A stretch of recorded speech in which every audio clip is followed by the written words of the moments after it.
Logo Podcast, podcast yang membahas tentang pemerintahan daerah.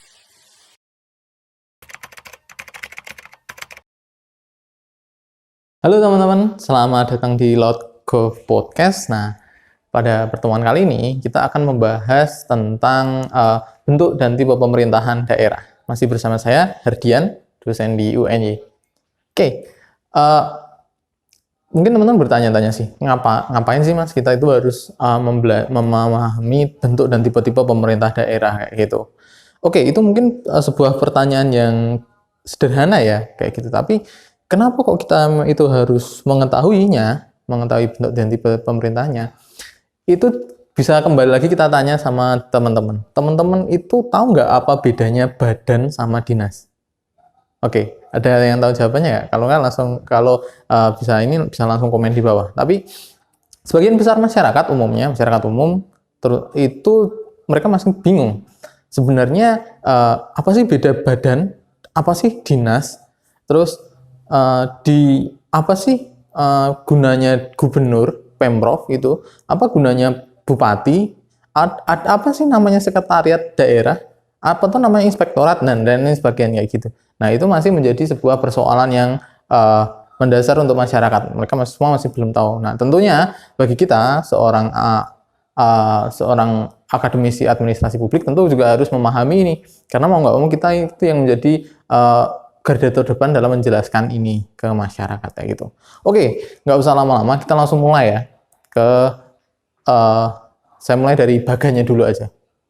Nah, ini teman-teman, kita bisa lihat ini adalah skemanya, skema tentang bagaimana sih pemerintahan daerah itu, organisasi pemerintah daerah itu berjalan, susunannya lah, koordinasinya bisa bilang gitu. Pertama di sini adalah perwakilan dari pemerintah pusat atau di sini kementerian, Kemendagri dalam ininya. Nah, Kemendagri ini itu membawai dua teman-teman. Ini nanti bisa dibagi gini ya mungkin, bisa satu layar 1, layar 2 gini. Nah, apa bedanya mas layar 1 sama layar 2? Layar 1 ini adalah isinya adalah instansi atau organisasi-organisasi di level provinsi. Di sini ada pemerintah provinsi. Pemerintah provinsi itu nanti ada apa aja, nanti kita bahas. Terus ada juga DPRD provinsi.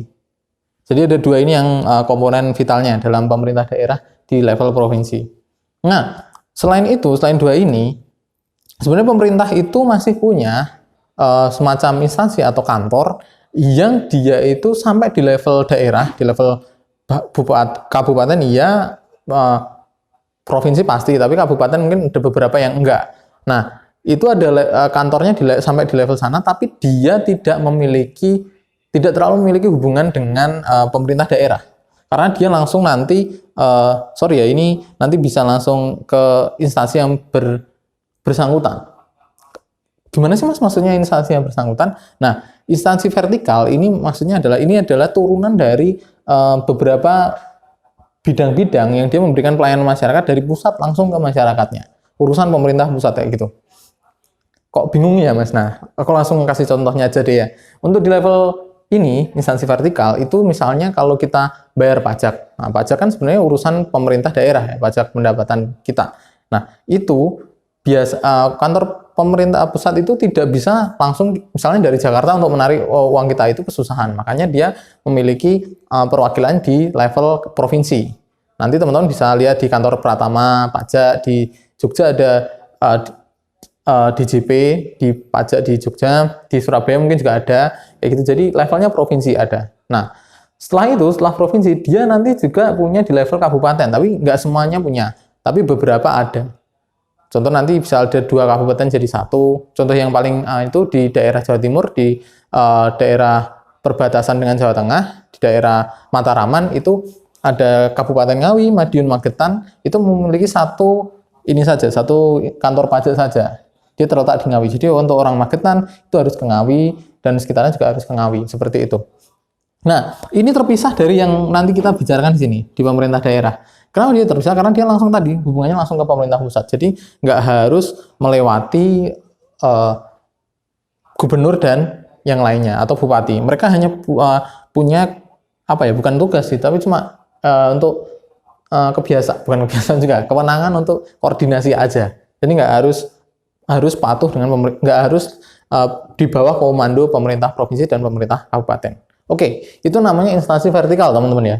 Jadi ada langsung dari instansi pusat, tapi ada di daerah, di perwakilan pusat yang ada di daerah kayak gitu.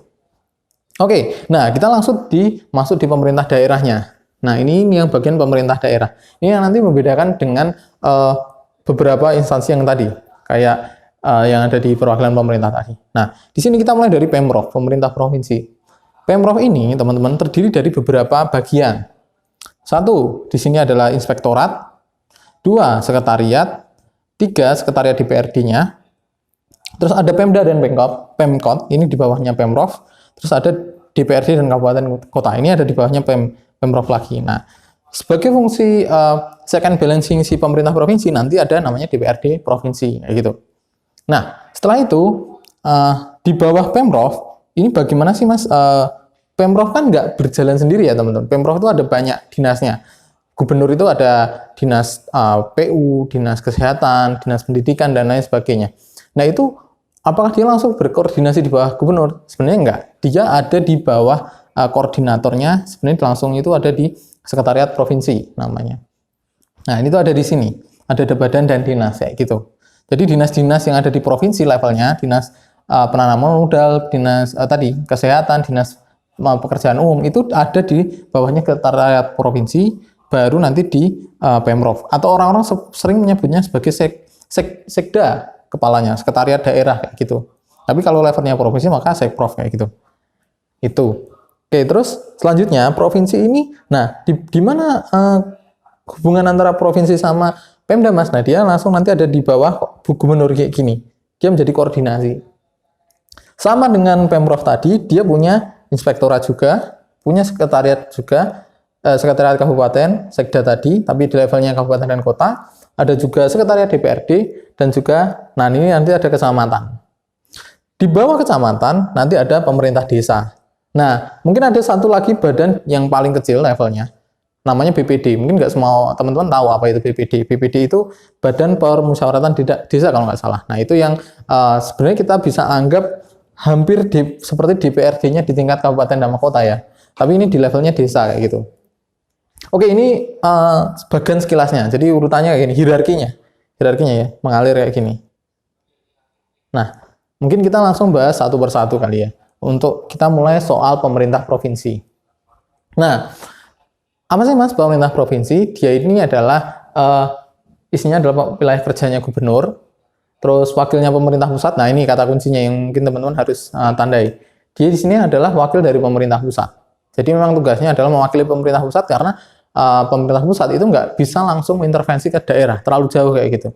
Dalam koordinasi, monitoring, dan lain sebagainya. Sehingga dia,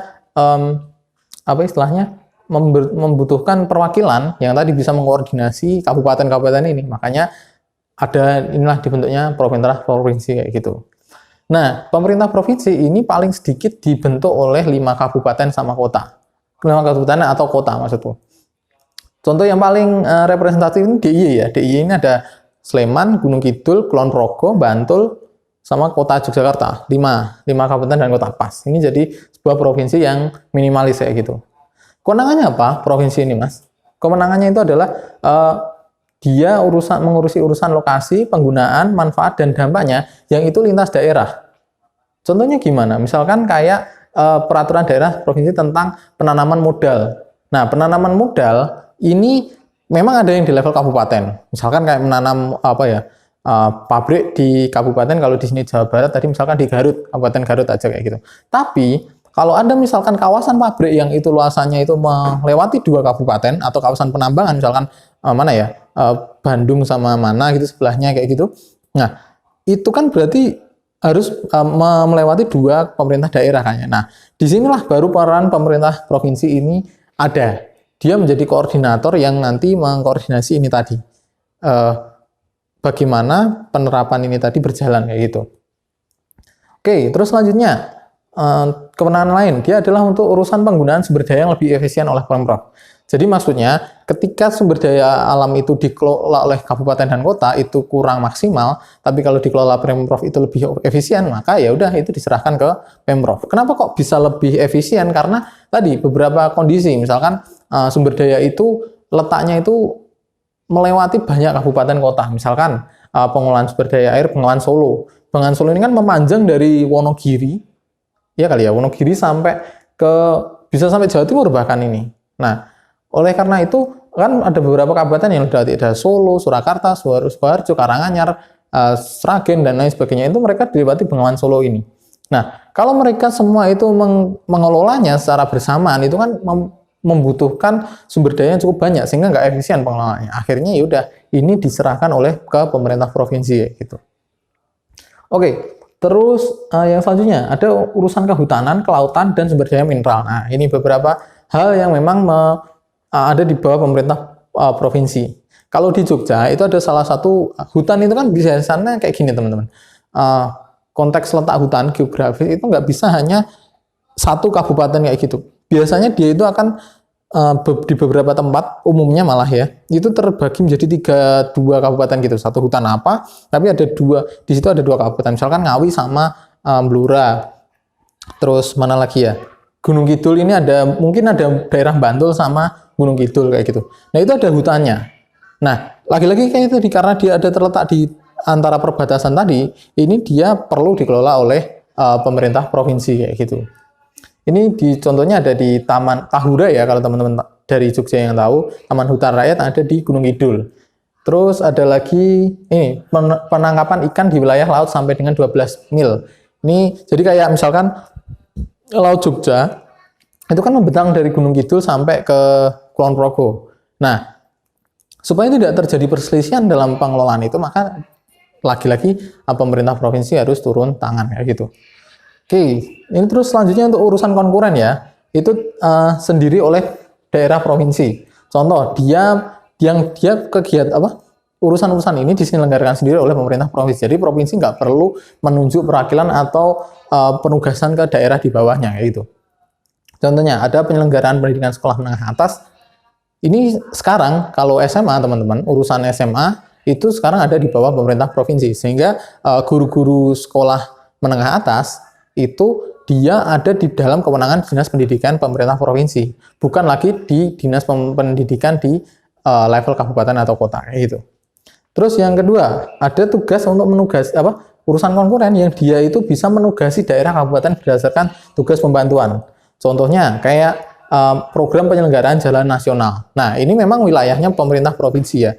Tapi karena bisa ada sebuah tugas pembantuan, karena ada nanti ditentukan bahwa kita harus dibantu oleh kabupaten A dan B ya gitu. Nah, jadi pemerintah provinsi bisa menugaskan ke kabupaten A untuk memperbaiki jalan di situ, misalkan kayak gitu. Oke, terus selanjutnya dia juga pemerintah provinsi itu nggak cuma menugaskan ke kabupaten kota, tapi juga bisa menugaskan ke desa sampai level terkecil ya desa. Contohnya adalah penyelenggaraan pasar desa dan renovasi desa. Itu sebenarnya ada dana dari provinsi, tapi provinsi karena terlalu jauh kalau dia mengerjakan sendiri, dia menugaskan ke desa. Terus yang terakhir, nah ini tanggung jawabnya ke siapa sih, Mas? Nah, pemerintah provinsi dia langsung bertanggung jawabnya adalah kepada presiden, tapi dia melalui menteri tadi, Kemendagri kayak gitu tadi. Nah, tadi kan teman-teman saya sempat nyinggung soal pemerintah urusan konkuren ya. Sebenarnya apa sih urusan konkuren itu? Nah, urusan konkuren itu adalah urusan yang dibagi antara pemerintah yang di atasnya tadi layer 1 misalkan pemerintah provinsi dengan yang ada di daerah. Jadi pengelolaan Bengawan Solo ini siapa nih yang yang ngelola? Aku apa kamu gitu. Antara daerah sama kabupaten itu kayak gitu. Nah, pemerintah provinsi deh kayak gitu. Oh, berarti ini adalah menjadi kewenangan provinsi kayak gitu. Nah, selain konkuren ada lagi urusan namanya urusan pemerintah dasar wajib kayak gitu. Gimana dia itu semua itu harus diselenggarakan oleh pemerintah level kabupaten, mungkin desa iya, tapi kabupaten yang jelas kabupaten provinsi. Contoh apa? Contoh misalkan pelayanan kesehatan. Kayak gitu. Pelayanan kesehatan itu menjadi kewenangan antara kabupaten iya, provinsi iya. Misalkan teman-teman nanti akan kenal ya namanya RSUD tingkat daerah, RSUD tingkat kabupaten, misalkan ada juga RSUD tingkat provinsi kayak gitu. Biasanya orang menggolongkannya tipe A, tipe B, tipe C kayak gitu. Nah, itu seperti itulah. Tapi seenggaknya mereka semua berkewajiban untuk menyelenggarakan tadi pelayanan kesehatan. Oke, nah ini sebagian nanti teman-teman silahkan dicek aja, dibaca-baca, bisa di screenshot juga. Ini adalah urusan pemerintah daerah konkuren yang pembagiannya kayak gini. Ini ada A, B, C, D, ada sekian kayak gini. Ini yang berkaitan dengan pelayanan dasar apa, ini juga iya, dan ini untuk yang pilihan. Jadi nanti teman-teman bisa mempelajari yang bagian ini. Terlalu panjang nanti kalau jelasin. Oke, kita selanjutnya akan bahas soal yang pemerintah level daerah. Pemerintah level kabupaten atau kota. Seringkali kita nyebutnya pemerintah level daerah ya, padahal semuanya sama ya. Provinsi iya, kabupaten kota iya, tapi kita sering menyebutnya semua pemerintah daerah kayak gitu. Oke, nah kita mulai. Di sini apa sih pemerintah kabupaten kota? Di sini dia adalah menjadi ranah wilayah kerja bupati. Dia memiliki paling sedikit 5 kecamatan untuk menjadi sebuah kabupaten. Dan dia untuk kota, kayak gitu, itu paling sedikit ada 4 kota, dibutuhkan 4 kecamatan untuk membentuk sebuah kota, kayak gitu. Nah, terus kewenangannya, apa aja sih kewenangan kabupaten sama kota? Pertama itu adalah urusan yang lokasinya, penggunaannya, dan manfaat serta dampaknya itu hanya dalam daerah kabupaten itu aja. Beda kan sama yang provinsi tadi. Kalau provinsi tadi kan antar daerah, kalau yang ini cuma di daerah itu aja. Contohnya di sini gampangnya adalah kewenangan pemerintah kabupaten kota dalam bidang pertanahan. Nah, ini sangat spesifik, teman-teman. Pertanahan itu menjadi wilayahnya pemerintah daerah kabupaten sama kota. Misalkan teman-teman bapaknya seorang pengusaha, pengen bangun mall kayak gitu. Terus gimana nih cara ngurus izinnya? Apakah harus ke provinsi atau gimana? Enggak. Tapi kita langsung harusnya mengarah ke pemerintah kabupaten kota karena itu menjadi kewenangan dia karena itu hanya ada di dalam sekup pemerintah daerah itu aja kayak gitu. Terus yang kedua, urusan yang penggunaan sumber daya yang itu lebih efisien oleh Pemkat atau Penkot. Tadi kan kalau misalkan sumber dayanya tadi besar itu kan akan lebih enak atau efisien kalau dikelola oleh pemerintah provinsi. Nah, sekarang kalau lebih kecil SD-nya atau sumber daya alamnya tadi, itu kayaknya lebih cocok deh kalau yang mengelola itu Pemkap aja, kabupaten aja kayak gitu. Nah, akhirnya ya udah itu diberikan ke pemerintah kabupaten sama kota. Contohnya di sini adalah misalkan ada pemberdayaan nelayan kecil di tempat pelelangan ikan di Kabupaten Takalar kayak gitu. Jadi misalkan kalau teman-teman main ke pantai terus ada menemukan ada biasanya banyak sebuah rumah atau bangunan kayak gitu terus misalnya ada TPI gitu, tempat pengolahan pelelangan ikan. Nah, itu tuh yang ngelola biasanya adalah kabupaten sama kota. Cukup di itu aja. Jadi nggak usah perlu sampai pemerintah provinsi yang turun tangan ngurusin tempat pelelangan ikan ini gitu. Oke, terus selanjutnya adalah taman hutan juga, taman hutan kota teman-teman, taman hutan raya atau taman hutan kota. Hutan kota itu nggak semua tempat sih ada hutan kota, tapi biasanya hutan kota itu ya cuma levelnya kecil, beda sama hutan yang satunya tadi yang kita jelaskan yang memiliki kewenangan provinsi tadi. Misalkan kayak hutan apa ya? Ya banyak lah teman-teman tahu sendiri ada banyak hutan di sini yang dia itu lintas tadi Ngawi sama Blora dan lain sebagainya. Tapi kalau hutan kota itu cuma kecil gitu loh teman-teman. Ya nggak gede-gede amat lah kayak gitu. Nah itu nanti dikelola oleh si kabupaten sama kota aja kayak gitu. Nggak harus sampai provinsi kayak gitu. Terus di sini ada contohnya beberapa, ada kayak misalkan Taman Hutan Raya Tuanku Tambusai, ada Kecamatan Bangun Purbakala dikelola oleh pemerintah Rohul, kayak gitu. Nah, terus selanjutnya itu adalah sumber daya yang berkaitan dengan panas bumi. Nah, ini cukup spesifik teman-teman. Panas bumi itu nggak semua sih punya panas bumi, tapi ada di beberapa daerah itu memiliki panas bumi. Dan panas bumi karena dia itu letaknya biasanya tidak di antara persimpangan ya, tidak perbatasan maksudku, perbatasan antara daerah dengan daerah yang lain. Kayaknya ini lebih cocok di pemerintah kabupaten sama kota. Contohnya ini ada PLTP Simbolon Samosir yang berlokasi di hutan lindung dan produksi wilayah Samosir, Tapur, Humbang, Hasunduta dairinya. Jadi kayak dia itu yang ngelola cukup kabupaten sama kota aja. Pemerintah kabupaten aja sih lebih tepatnya. Nah, nggak usah sampai pemerintah provinsi karena ya tadi skupnya cuma kecil aja kayak gitu. Ini untuk kewenangannya. Terus untuk urusan konkurennya tadi. Nah, dia adalah urusan sendiri yang biasanya dilakukan oleh mereka. Contoh, penyelenggaraan PAUD, pendidikan anak usia dini, penyelenggaraan TPA, dan pembangunan jalan raya kabupaten kayak gitu. Oke. Terus ada juga menugasi desa. Dia nggak hanya langsung kayak langsung mengerjakan sendiri semuanya. Karena tadi misalkan ada beberapa kegiatan yang baiknya sih bisa diwakilkan lah kayak gitu. Seringkali kayak gitu. Jadi karena ketika pemerintah di level yang lebih tinggi itu kesusahan kalau langsung mengurus di sangat bawah, jadi dia menugaskan yang ada di bawahnya. Dan itu sangat wajar teman-teman. Dan itu akan memiliki efek yang lebih baik kayak gitu.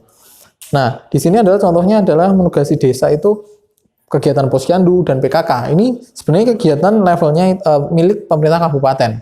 Tapi dia menugaskan desa untuk menyelenggarakan kayak itu tadi.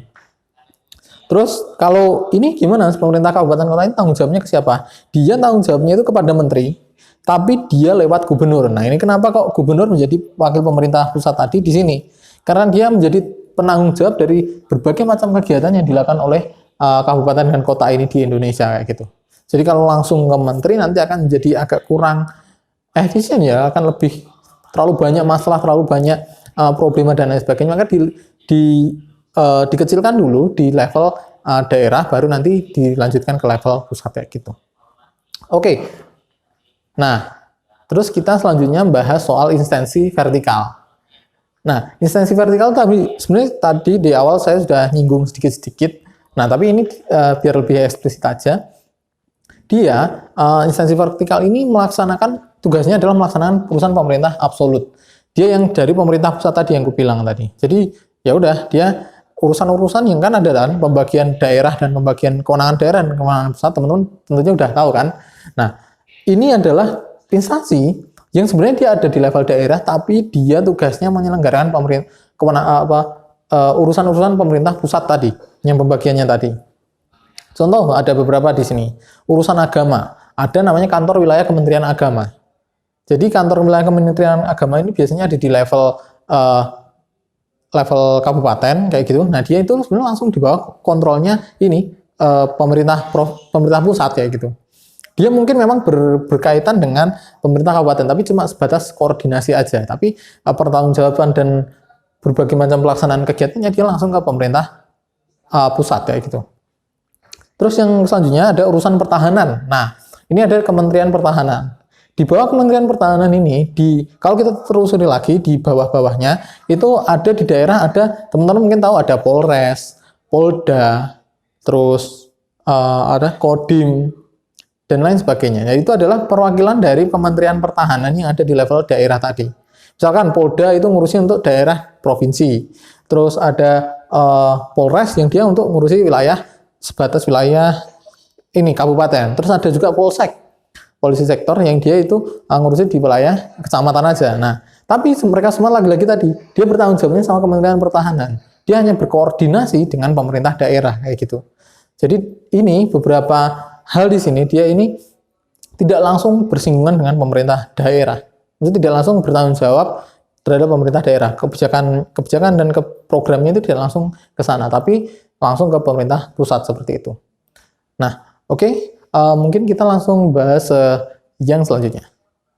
Nah, selanjutnya ini adalah kita lagi kembali. Jadi kan tadi udah pemerintahnya ya, level kabupaten provinsi sama kabupaten. Nah, sekarang kita berpindah ke sisi legislatifnya, yaitu DPRD. Sebenarnya nanti nggak banyak sih bedanya antara DPRD provinsi sama kabupaten. Mungkin yang beda cuma beberapa hal terkait level wilayahnya aja, level cakupannya aja. Tugasnya yang pertama adalah tentunya pembentukan perda provinsi. Dia membahas, menyetujui, mengajukan usul rancangan dan menyusun program pembentukan. Tentunya di sini bersama dengan pemerintah provinsi tadi. Kedua, anggaran. Dia membahas KUA, PPAS, Perda, APBD dan lain sebagainya. Udah anggaran yang levelnya di tingkat provinsi kayak gitu. Ketiga, dia memiliki tugas melakukan pengawasan tadi, check and balancing tadi. Dia adalah melaksanakan bagaimana pemerintah daerah itu melaksanakan perdanya, pergubnya, atau peraturan lain. Dan yang tentunya di sini adalah dia akan menjadi badan yang menindaklanjuti hasil laporan dari BPK. BPK ini adalah Badan Pemeriksa Keuangan, teman-teman. Jadi kalau pemerintah itu setelah melakukan kegiatan, nanti dimintain laporan pertanggungjawaban keuangannya, diaudit oleh BPK, dinilai ini oke atau enggak. Teman-teman mungkin kenal yang itu, wajar tanpa apa dan lain sebagainya, WTP kayak gitu. Nah, terus BTP itu kalau dia wajar tanpa kemanusiaan terus gimana Mas? Nah itulah yang nanti menjadi tanggung jawab DPRD ini untuk merumuskan tindak lanjut kegiatan dari hasil laporan itu kayak gitu. Oke, terus ini tugas dan wewenang lainnya ya. Ada memilih gubernur, mengusulkan pengangkatan dan pemberhentian gubernur, Misalkan kalau gubernur melakukan suatu hal yang tidak sesuai dengan undang-undang, memberi pendapat dan pertimbangan persetujuan rencana perjanjian internasional level provinsi, meminta laporan pertanggungjawaban kerja gubernur, memberi persetujuan rencana kerjasama daerah lain. Nah ini yang mungkin perlu kita highlight. Jadi misalkan provinsi mau kerjasama dengan provinsi A, mau kerjasama dengan provinsi B, ya gitu. Itu bisa aja. Tapi tadi lagi dia perlu meminta pertimbangan si DPRD tadi. Terus ada beberapa tugas dan wewenang lainnya kayak gitu. Nah, untuk yang DPRD kabupaten dan kota itu nggak beda jauh sih teman-teman. Bedanya hanya levelnya aja, level mereka melakukan kegiatan saja. Ini semua hampir sama, tapi dia objeknya atau objek yang mereka awasi, yang mereka bentuk anggarannya, mereka bentuk kebijakannya itu levelnya kabupaten dan kota aja, kayak gitu. Oke. Nah, ini yang selanjutnya. Pemerintah, jadi tadi udah kita ngomong soal eksekutifnya di tingkat provinsi, legislatifnya di tingkat provinsi dan kabupaten juga, dua-duanya udah kita bahas. Nah, kita sekarang berpindah ke level eksekutifnya di tingkat paling bawah. Di mana di sini ada namanya pemerintah desa, teman-teman. Mungkin teman-teman kurang memang pemerintah desa sebesar itu Mas perannya kayak gitu. Nah, tanpa disadari setelah keluar undang-undang desa yang kemarin dan ada juga anggaran tentang desa, anggaran dana desa, sebenarnya posisi desa ini memainkan peran yang sangat signifikan dalam pemerintahan hari ini. Karena banyak kegiatan dan lain sebagainya sekarang diarahkan untuk diselesaikan di level desa. Berbagai macam permasalahan diharapkan selesai di level desa aja. Baru nanti kalau memang tidak bisa baru ke atas ke kabupaten dan lain sebagainya. Sehingga memang sebenarnya pemerintah desa hari ini dituntut untuk sigap dan sangat memadai untuk menyediakan pelayanan kepada masyarakat kayak gitu. Nah, tapi apa sih pemerintah desa, Mas? Desa ini sendiri sebenarnya adalah kesatuan masyarakat hukum yang memiliki batas wilayah berwenang untuk mengatur dan mengurus urusan pemerintahan, kepentingan masyarakat setempat berdasarkan prakarsa masyarakat, hak asal-usul dan atau hak tradisional yang diakui dan dihormati dalam sistem pemerintahan negara Republik Indonesia. Nah, kenapa kok di sini ada beberapa bagian misalkan kayak mengatur dan mengurus urusan pemerintahan, kepentingan masyarakat setempat berdasarkan prakarsa masyarakat? Karena di sini kita tidak boleh lupa teman-teman bahwa di Indonesia ini memiliki namanya desa adat, yang dia memiliki karakteristik sangat berbeda dengan desa yang pada umumnya kayak gitu. Sehingga dia yang dianggap, ya karena kamu desa adat, ya kamu harus mengerti kondisi masyarakatmu kayak gitu. Oke, terus ini pemerintah desa. Lalu siapa sih Mas pemerintah desa? Dia ini terdiri dari yang jelas satu adalah kepala desa. Nah, kepala desa ini jabatan politik teman-teman. Jadi dia dipilih oleh masyarakat. Nah, di sini terus ada perangkat, di sini dibantu dalam menyelenggarakan pekerjaannya, dia dibantu oleh perangkat pembantu. Ada sekretaris desa, ada pelaksana kewilayahan, dan pelaksana teknis. Nah, ini ada 3 hal yang nanti perlu kita highlight di sini. Nah, di sini ada contoh-contohnya. Kewenangan berdasarkan hak asal-usul, seperti pemberdayaan masyarakat desa adat, ngadas dalam mempertahankan tradisi suku Tengger. Terus ada masalah lokal berskala desa, yaitu pemberdayaan BPD Bolang Itang 2 dan peningkatan lembaga kemasyarakatan. Dan ada tugas yang biasanya dia ditugaskan oleh pemerintah provinsi atau Pemkab, pembangunan dan renovasi pasar desa seperti yang kita bahas tadi. Terus ada juga ditugaskan oleh Pemprov, Pemkab sesuai dengan peraturan perundang-undangan. Misalkan di sini adalah pengelolaan keuangan dan kekayaan pemerintah desa. Misalkan di desa itu ada sumber daya alam. Nah, saya ingin menekan ini sedikit aja. Di mana mungkin desa ini ada cukup menarik. Di sini ada pelaksana kewilayahan dan pelaksana teknis. Pelaksana kewilayahan ini biasanya adalah kalau di desa Jawa ini dia mengenal ada namanya dukuh. Jadi dukuh A, dukuh daerah B, dukuh C. Jadi ada wilayah A, B, C yang dia punya pimpinan. Dan itu nanti bertanggung jawab ke sekretariat desa, langsung ke pemerintah desa dulu. Nah, sedangkan selain ini yang menjadi tugas kewilayahan tadi, ini juga ada namanya pelaksana teknis. Pelaksana teknis ini dia kayak nanti ngurusin masalah keuangan, keurusan perencanaan desa, dan berbagai macam hal administratif di tingkat desa kayak gitu. Ini bedanya kayak gitu ya. Kalau ini tadi yang masalah-masalah administrasi di level desa, kalau yang ini adalah di wilayahnya, tingkat wilayah kayak gitu. Oke, teman-teman, tadi kan sekilas konsepnya soal pemerintah desa. Nah, ini saya akan memberi contoh salah satu bentuk struktur di organisasi di pemerintah desa. Nah, di sini ada Pak Lurah. Nah, ini sebenarnya jadi masalah sih, teman-teman. Bukan masalah yang vital enggak, tapi kadang orang itu salah seringkali menyebut kepala desa itu lurah. Kenapa kok kayak gitu? Sebenarnya entah mungkin ada faktor historis kali ya. Memang dulu seorang pimpinan desa itu disebut lurah. Tapi sebenarnya kalau kita mengacu pada konsep, itu lebih baik kita menyebut kepala desa itu ya kepala kades kayak gitu. Kenapa demikian? Karena sebenarnya lurah ini nanti lebih cocoknya menjadi pemimpin organisasi lain di kota. Ada namanya ya kayak desa kayak gini, tapi namanya kelurahan. Nah itu beda lagi, memang beda sama kota. Sama desa. Apa bedanya? Nanti kita bahas. Tapi sebenarnya lurah ini lebih cocok untuk jadi kepala kelurahan gitu. Dan nanti sifatnya memang beda lurah sama kades ini. Kalau kades ini jabatan politik, kalau lurah nanti itu tugas. Jadi dia PNS, teman-teman. Nah, oke. Terus ini tadi saya mau kasih contoh, ini adalah yang pelaksana kewilayahan. Ini di sini ada dukuh ya. Dukuh ini adalah bagian daerah 1. Misalkan dukuh Melkan 1, dukuh 2, dukuh 3, sama ada 1, 2, 3, 4, 5, 7 ya teman-teman, ada 7. Ini adalah kewilayahan di desa ini. Nah, di kewilayahan desa ini terus di sini adalah pembantu lurah, pembantu kades tadi, sorry. Jadi ada carik itu sekretaris desa. Nah, dia dibantu oleh 3 ini, KAUR keuangan, KAUR TU, KAUR perencanaan. Nah, terus selain carik ada juga namanya kasih pemerintahan, kasih kesejahteraan, dan kasih pelayanan. Ini adalah yang umumnya ada di kantor desa. Yang bagian atas ini. Sedangkan yang di bawah ini dia mengepalai daerah-daerah tadi. Terus ada juga di sini. Nah, ini namanya BPD. Ini adalah kepala BPD. BPD biasanya dipilih oleh beberapa orang. Biasanya dia terdiri dari tokoh-tokoh masyarakat sih. Kayak gitu. Nah, ini BPD. Oke. Kita selanjutnya berpindah ke ini BPD, di bagian BPD. Ya, ini soal kewenangan, tugas, dan haknya. BPD ini tadi aku bilang Badan Permusyawaratan Desa, dia ini tugasnya adalah untuk memberitahu masa berakhirnya masa jabatan kepala kades. 2, kewenangannya adalah membentuk panitia pemilihan. Jadi kalau mau pemilihan kepala desa, nanti dia yang akan membentuk panitia pemilihannya kayak gitu. Terus ini tugasnya, dia membahas dan menyepakati raper desa. Jadi rencana kebijakan level desa bersama kades tentunya. Kedua, dia menampung dan menyalurkan aspirasi masyarakat di sana. Mirip kan sama DPRD kayak gitu. 3, melakukan pengawasan kinerja kepala desa. Nah, ini terus ini haknya. Haknya adalah mengawasi dan meminta keterangan penyelenggaraan pemerintah desa. Terus 2, menyatakan pendapat dan penyelenggaraan pemerintah desa kayak gitu.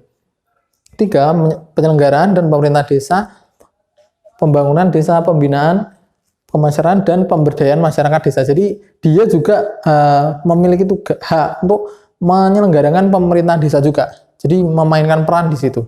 Melaksanakan pembangunan iya, misalkan dia yang nanti istilahnya kayak oke, masyarakat mau minta apa, itu yang mengumpulkan aspirasi mereka dan mereka menyampaikan ke pemerintah desa dan seperti itu. Oke, itu adalah BPD tadi.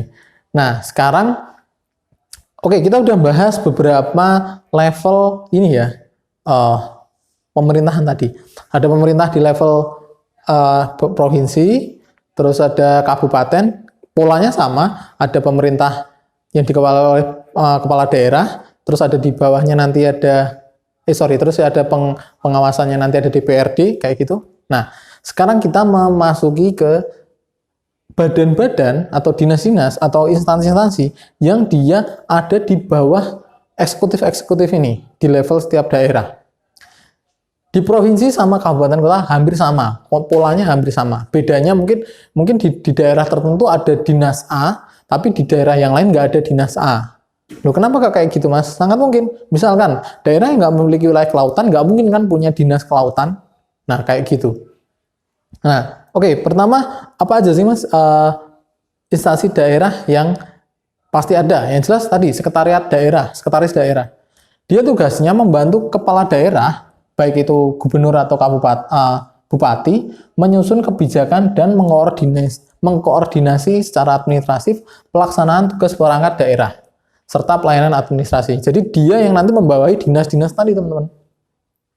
Ini jadi ada bupati atau gubernur, terus ada di bawahnya ada sekretaris ini. Makanya ini adalah kalau kita bisa dibilang dia ini, kalau istilah zaman kerajaan itu adalah patih, teman-teman, kepala pemerintahan. Jadi dia yang memang aktor kunci sih di level setiap daerah itu.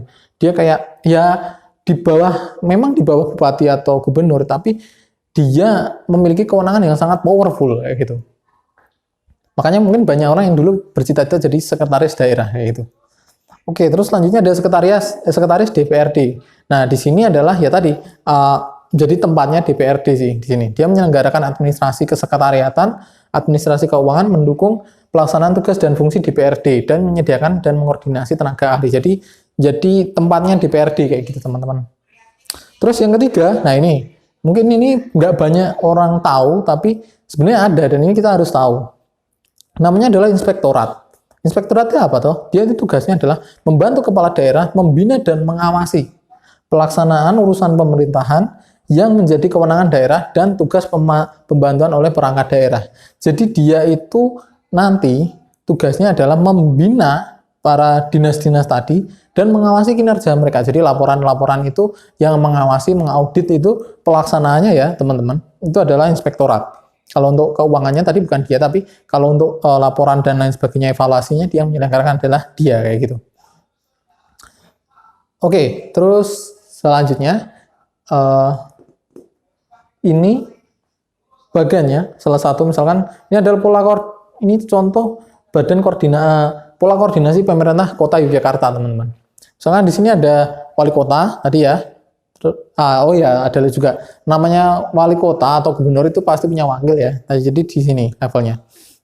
Terus ini ada DPRD tadi, koordinasi ya garisnya, bukan penugasan. Nah, di bawahnya tadi ada di bawah ini langsung ada sekretariat dana. Ini kenapa aku bilang tadi dia sangat inti tugasnya teman-teman. Nah, di bawah ini nanti dia membawahi ini tadi teman-teman.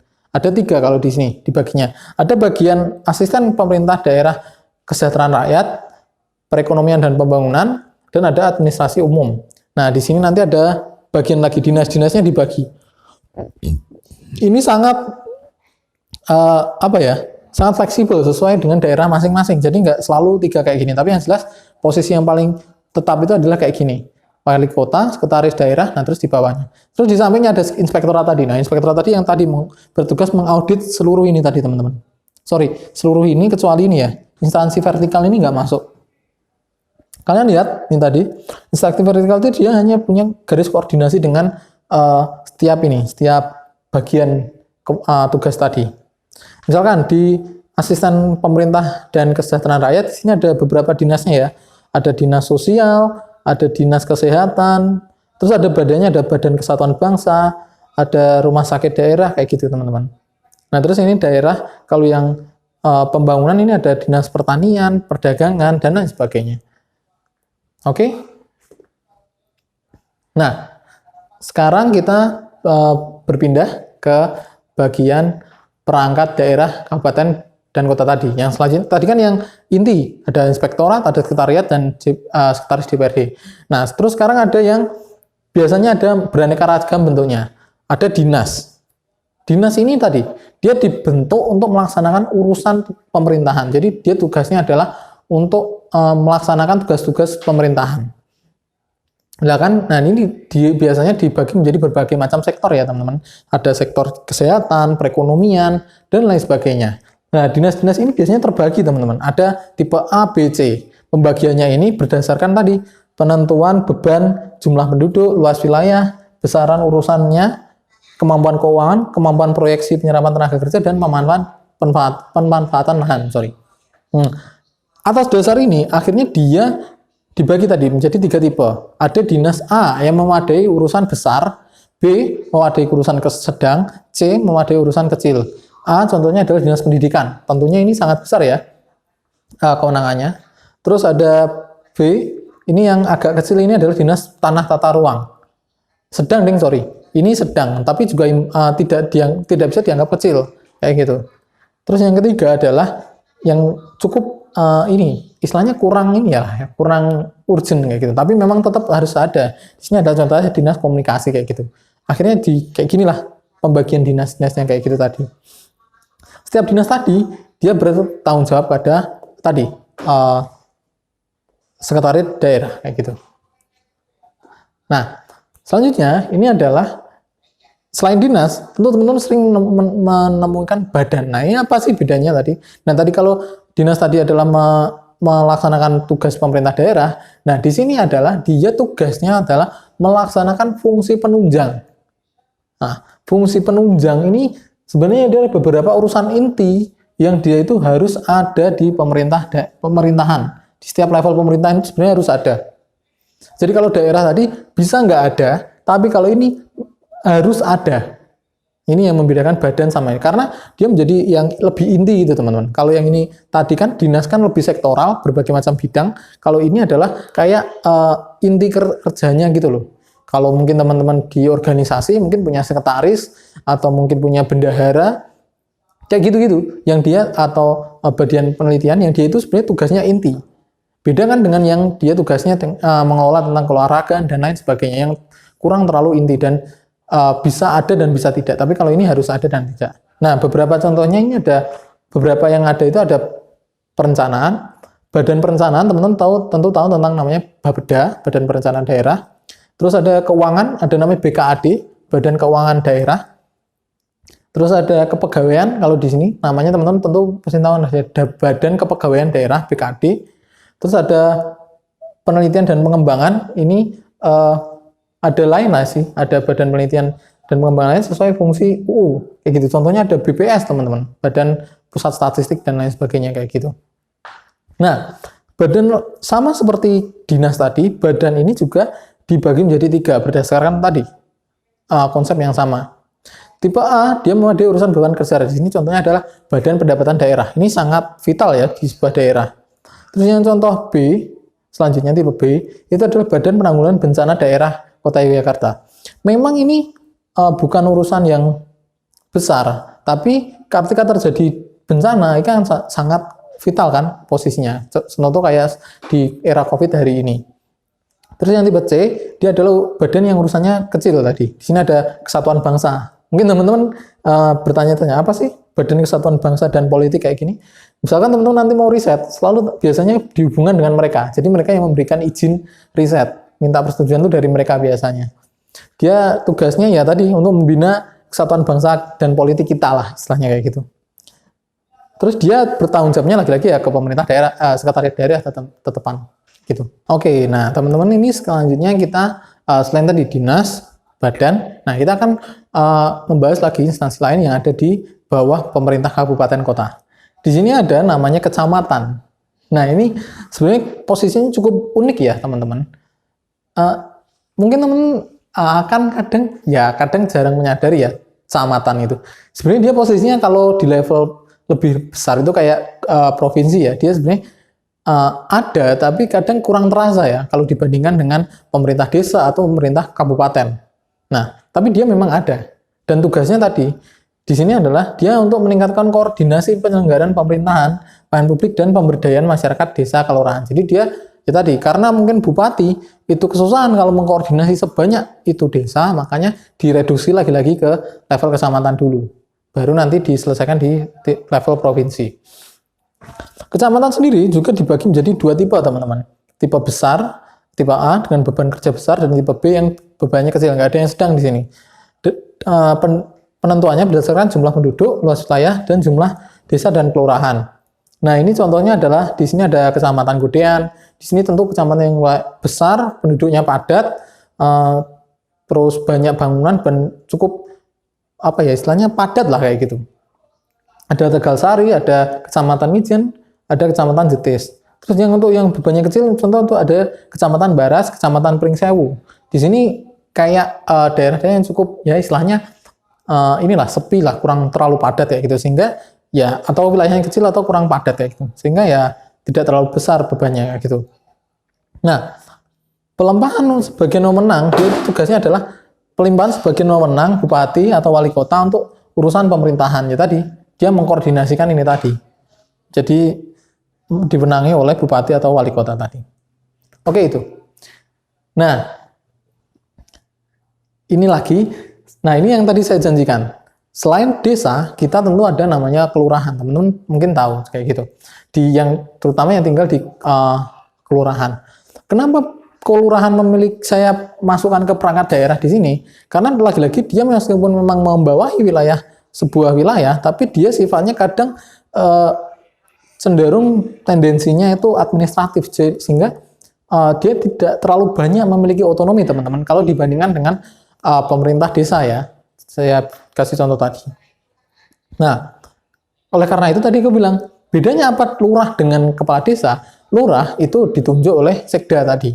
Jadi ada PNS yang ditunjuk oleh sekda untuk menjadi lurah di tempat A. Jadi dia PNS, dia nggak dipilih oleh masyarakat. Jadi, meskipun kadang di masyarakat kita tugasnya lurah itu hampir mirip dengan kepala desa, dia harus menjaga relasi dengan masyarakat, harus yang dekat dengan masyarakat lah agar mau. Tapi lagi-lagi karena dia bukan pilihan politik, mungkin akan agak berjarak ya dibanding dengan kepala desa kayak gitu. Contohnya ada banyak ya, kelurahan, ada kelurahan Penggeran, Purbayan, Purjaunan. Teman-teman bisa temukan di kota ada banyak kelurahan. Nah, ada hal yang menarik akhir-akhir ini, ada kecenderungan kelurahan itu pengen jadi desa, teman-teman. Kenapa demikian? Karena bedanya kalau kelurahan nanti nggak dapat dana desa.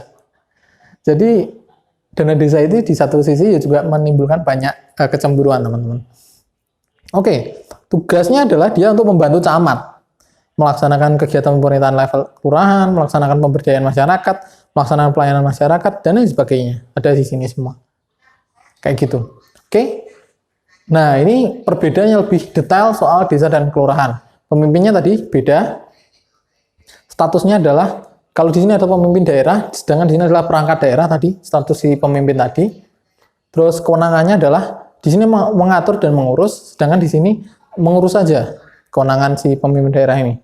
Terus status kepegawaiannya dia PNS, kalau bukan PNS, sorry. Kalau di sini adalah PNS. Tadi di sini kalau desa dipilih oleh rakyat lewat pilkades, kalau di sini cuma ditunjuk oleh bupati atau wali kota, sorry ya. Bukan sekdes tadi ternyata. Selanjutnya masa jabatannya ini 6 tahun. Kalau di sini adalah tidak dibatasi sesuai dengan aturan pensiun PNS. Nah, tapi kalau kinerjanya buruk, dia biasanya akan di rolling kayak gitu. Memang ada rolling yang bertahap.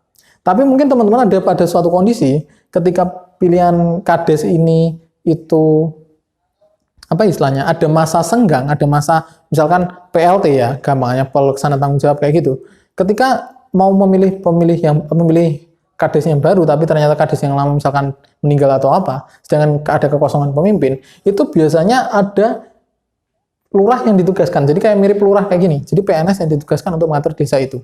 Itu ada di beberapa tempat kayak gitu. Terus pembiayaan pembangunnya ini dia berasal dari pemerintah pusat tentunya, provinsi dan Pemprov Pemkab. Dan di sini kalau yang pembangunan kalau untuk di level kelurahan dia berkaitan dengan APBD tadi, dasarnya APBD, bukan yang kalau di sini tadi dapat dana desa toh. Nah, ini yang enggak. Terus kepemilikan badan legislatifnya, dia punya BPD. Kalau untuk di kelurahan dia nggak punya. Nah, pertanggungjawabannya kepala desa ini bertanggung jawab kepada rakyat yang disampaikan kepada bupati dan wali kota melalui camat. Sedangkan kalau kelurahan, dia bertanggung jawab, lurah itu bertanggung jawab kepada wali kota atau bupati untuk melalui camat. Jadi ini tadi terlihat relasi dengan masyarakatnya atau rakyatnya kurang kental kayak gitu. Oke, itu teman-teman bentuk dan tipe pemerintah yang ada, pemerintahan daerah, dan tadi ada beberapa yang dari pemerintah pusat juga. Mungkin teman-teman dari penjelasan sini semoga teman-teman memahami apa yang saya sampaikan tadi dan tidak lagi bingung membedakan apa sih dinas, apa sih badan, apa sih dinas ini, kewenangannya apa, dan apa bedanya sama provinsi, apa bedanya sama daerah kayak gitu tadi. Tapi misalkan teman-teman masih bingung, silakan cantumkan pertanyaan kalian di komen di bawah, nanti kita akan menanggapinya seperti itu. Oke, akhir kata itu saja teman-teman apa yang saya sampaikan. Semoga ilmu kita bermanfaat. Sampai jumpa di podcast selanjutnya.